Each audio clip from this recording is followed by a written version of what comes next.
everybody, it's Katie. A few people asked me to report back on Alice's first plane trip and how that went last week. Let me start off by saying, obviously, there are so many more moms out there with way more travel experience, with multiple children, and just a lot more knowledge than I have. And I want to refer you back to my original request video because people left so many great tips. If you've got travel coming up with your baby, I definitely think you should, scroll through people's comments and get all their advice firsthand. Alice is here with me if you hear crashing.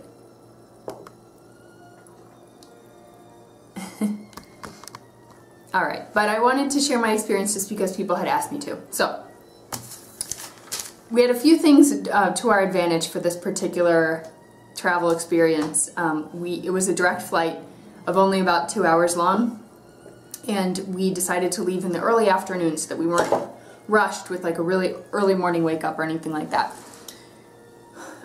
When we travel for Christmas, it's going to be a different story. We do have a layover and we do have to leave early in the morning, so things could be a little bit more hectic. Okay, so I'm just going to walk through sort of how things went for us. It was pretty much the same when we were going to LA and then when we were coming back, so pretty much these things go for both ways. Normally we park our car in the long-term airport parking and then walk from there. But we decided to, Mike dropped Alice and me off with all of our stuff, and then he just returned the car because it was a lot faster for him to walk back to the airport than for all of us to schlep everything. So that was one thing. We left quite a bit of time for us to get everything together.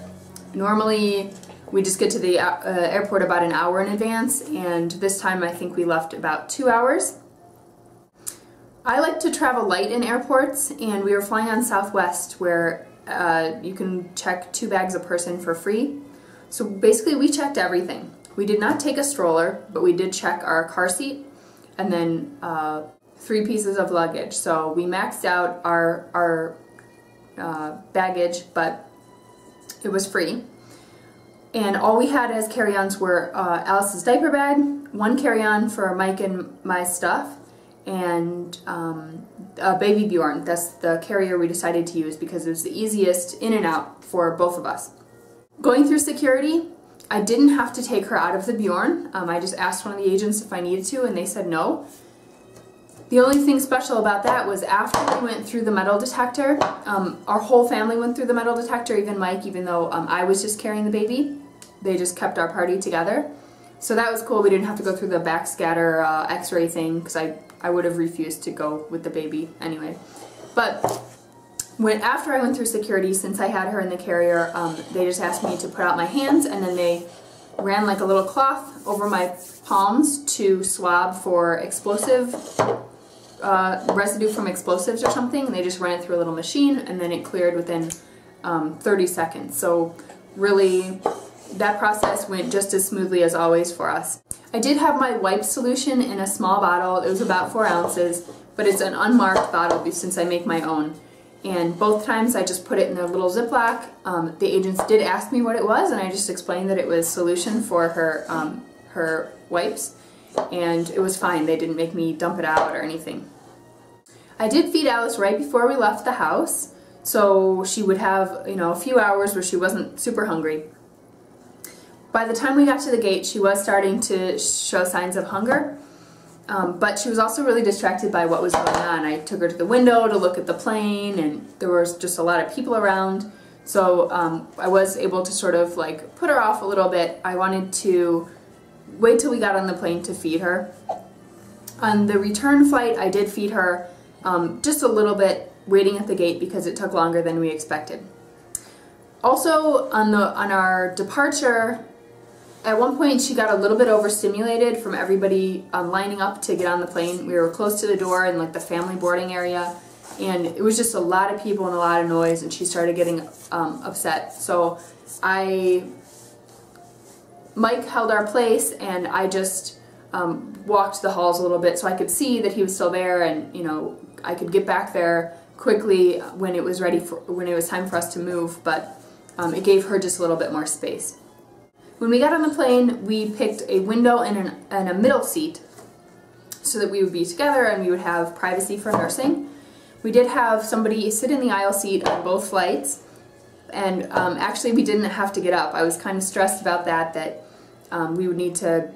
we'd have some mess, we'd need to have a diaper change, and somebody would get inconvenienced by us, you know, coming in and out a lot, but that didn't happen on this particular time. We actually didn't have to do any diaper changes on the plane because both times I changed her diaper right before we got on the plane, right before they started boarding, just in the airport. So I started nursing her when we started taxiing. I waited until the plane was actually, you know, moving and they had done their little safety spiel, and we were on the runway, like getting ready to go. And then she nursed both times until she fell asleep.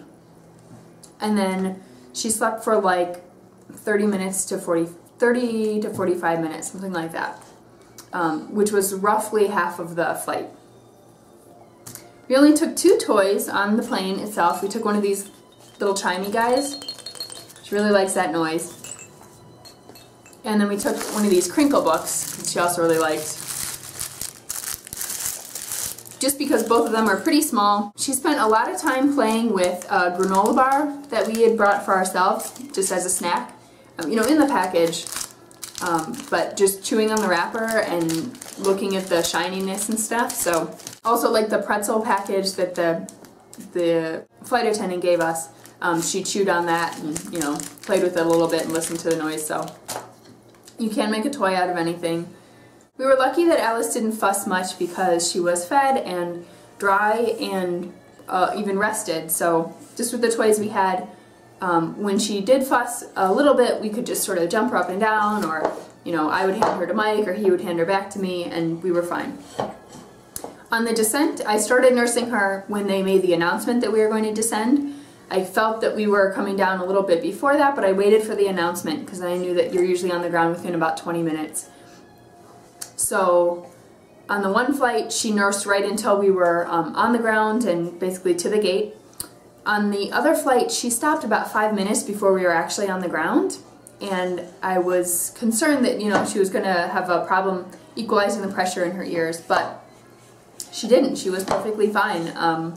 She was like talking a little, babbling, and I think that maybe that helped her ears, but she was fine. So I didn't like try to make her nurse. Actually, at this point, she was really enjoying herself, and we got to take a bunch of really cute pictures, so I'm going to insert a few.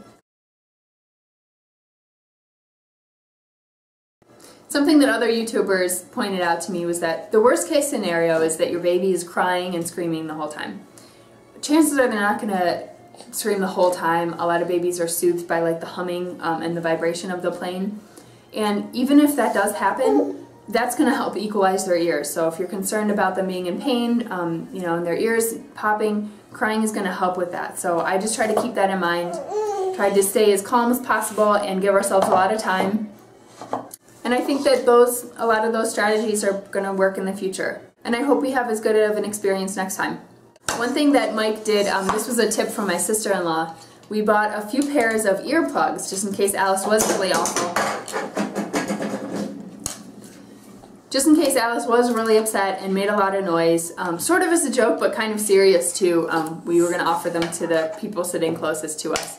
I thought that was a kind of cute idea. So that's the recap of Alice's first airplane adventure.